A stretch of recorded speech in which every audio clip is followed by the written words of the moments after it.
Hello, hello! Bienvenue dans ce live.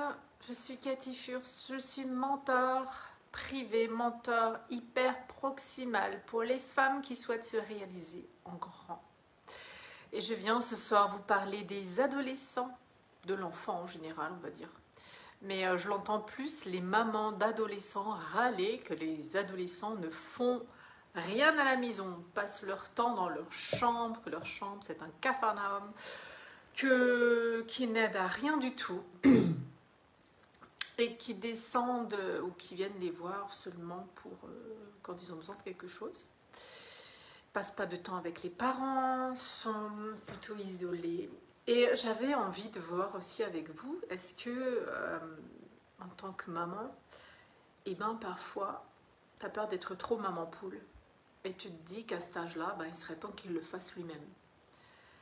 Est-ce que c'est quelque chose qui vous arrive? Est-ce que c'est quelque chose que vous pensez que vous êtes et vous pensez que votre adolescent, maintenant qu'il a peut-être 12 ans, 15 ans, je ne sais quel âge, doit faire sa lessive tout seul, doit faire à manger tout seul, doit faire, je ne sais pas. C'est quoi ce que vous dites? C'est quoi ce qui vous embête? Est-ce que ça vous embête qu'il passe ses journées dans sa chambre et qui ne vous aide pas à la maison? Est-ce que c'est quoi ce qui vous embête? Parce qu'il y a du lourd là derrière et je le sens, je l'entends. Il y a beaucoup de parents, de mamans qui se plaignent que leurs enfants ils passent leur temps dans leur chambre. Ok, c'est quoi le problème? Qui passent la journée dans la chambre ou qui n'aident pas aux tâches ménagères? C'est quoi le problème derrière? C'est quoi ce que vous racontez comme histoire derrière? Moi, alors de mon point de vue, pendant les vacances, même le week-end, moi j'aime foutre la paix, je vais oser le dire comme ça, lâcher la grappe à mes adolescents. Lâcher la grappe, parce que toute la semaine, on leur demande de se tenir tranquille sur une chaise, à écouter ce que le professeur il dit. Et puis après, il faut rentrer, il faut faire du sport. Et après, il faut se le relever. Et puis, il faut faire les devoirs. Et puis, il faut. Que les vacances, moi, j'aime leur lâcher la grappe. Alors qu'ils restent des heures dans leur lit, ça m'est égal, en fait. Je m'en fiche complet. Par contre, j'aime, je veux, j'exige que tous les jours, il y ait deux choses qui soient faites à la maison. Et c'est pas grand chose, mais qu'il y en a une qui passe l'aspirateur et l'autre qui vide le lave-vaisselle. C'est rien dans une journée.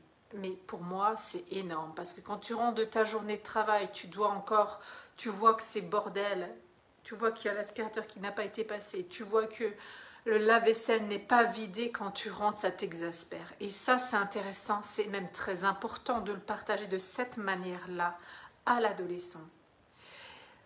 Pour qu'il ne voit pas que ça, c'est une corvée à faire. Parce que ce n'est pas une corvée de passer l'aspirateur, ça peut être un moment de joie.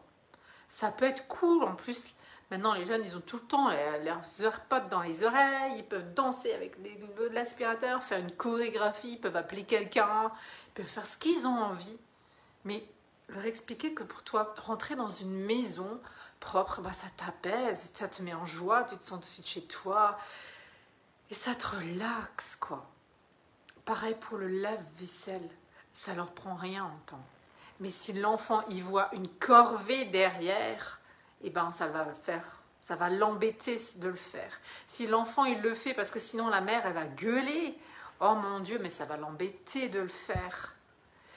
C'est vraiment intéressant de voir avec quelle approche vous demandez à vos adolescents de vous aider. Est-ce que vous les sermonnez? Est-ce que c'est une tâche, un truc hyper chiant que vous ne voulez pas faire, que vous dites qu'il peut le faire? C'est comment on aborde le sujet. Est-ce que si vous ne leur demandez rien, vous avez peur d'être des mamans, trop maman poule? Parce que tout le monde autour vous dit que c'est pas normal, qu'à 18 ans, ils ne sachent pas, machin. Moi, je suis partie de la maison, quand j'ai quitté mon cocon à 21 ans, je ne savais pas laver le linge, je ne savais pas repasser le linge, je ne savais presque pas faire à manger, je savais faire le ménage, ok, ouais. Est-ce que ça m'a empêché de ne pas y arriver? Non, j'y suis arrivée par moi-même après, tout s'est bien passé, je suis encore habillée proprement aujourd'hui. C'est toujours, voilà, pourquoi vous voulez qu'il le fasse, votre enfant? C'est quoi? Et qu'est-ce que ça vous apporte? Alors moi, depuis que j'ai changé donc je travaillais pendant 20 ans dans une grande entreprise et je rentrais à 18h, 18h30 le soir, je partais toute la journée. Quand elles étaient en vacances, je voulais que l'aspirateur soit passé, je voulais que la vaisselle soit rangée. C'est tout ce que je demandais. Mais je voulais aussi que la maison soit rangée. Et les fois où c'était pas, mais je montais dans des colères pas possibles. Et c'est comme s'il y avait un jeu là derrière et qu'elle le faisait pas exprès, quoi. Jusqu'au jour où j'ai abordé le truc d'une autre manière. Et après, maintenant, depuis que je suis à la maison et mes filles, maintenant, elles sont encore plus grandes, elles ont 19 et 21, c'est moi qui passe l'aspirateur, c'est moi qui fais la vaisselle, c'est moi qui fais le linge. Ça ne me dérange pas une cacahuète. Je ne suis pas en train de râler parce qu'elles ont l'âge de le faire, que je ne le fais pas. Elles savent le faire et parfois elles le font aussi. Mais je m'en fiche en fait. J'aime le faire, j'ose le dire. J'aime le faire. J'aime accrocher mon linge. D'ailleurs, c'est le truc que j'adore faire. Parce que ça me détend. Avec chaque pince à linge que je mets sur chaque petit article. Parfois, c'est sympa. Ça prend du temps, mais ça, j'aime faire. Et j'aime le partager. Et je trouve que c'est encore plus beau d'autoriser, puis je m'autorise à être cette maman-là. Alors certains diront que c'est maman poule, machin, mais en fait je m'en fiche. Plus je m'autorise à être dans cette ouverture d'amour et de partage, et plus elles se sentent comme si en fait l'ambiance, elle est plus... pas l'ambiance, en fait elles se sentent plus relâchées auprès de moi, elles se sentent plus déposées. Il y a un truc qui change, elles se sentent plus en sécurité, elles peuvent vraiment se reposer dans notre cocon. Plus je mets de l'amour, plus elles se reposent dans notre cocon, malgré qu'elles aient 19, 21 ans. Parce que de toute façon, quand une fois elles auront leur appart, elles apprendront déjà à faire tout ça. Alors êtes-vous trop maman poule ou pas assez maman poule? Qu'est-ce que vous racontez comme histoire là derrière? C'est beaucoup de choses qui se racontent de la société. J'ai hâte de vous écouter, de vous lire. Ce sera avec grand plaisir que j'échangerai avec vous sur ce sujet. Je vous souhaite une belle soirée et je vous dis à demain.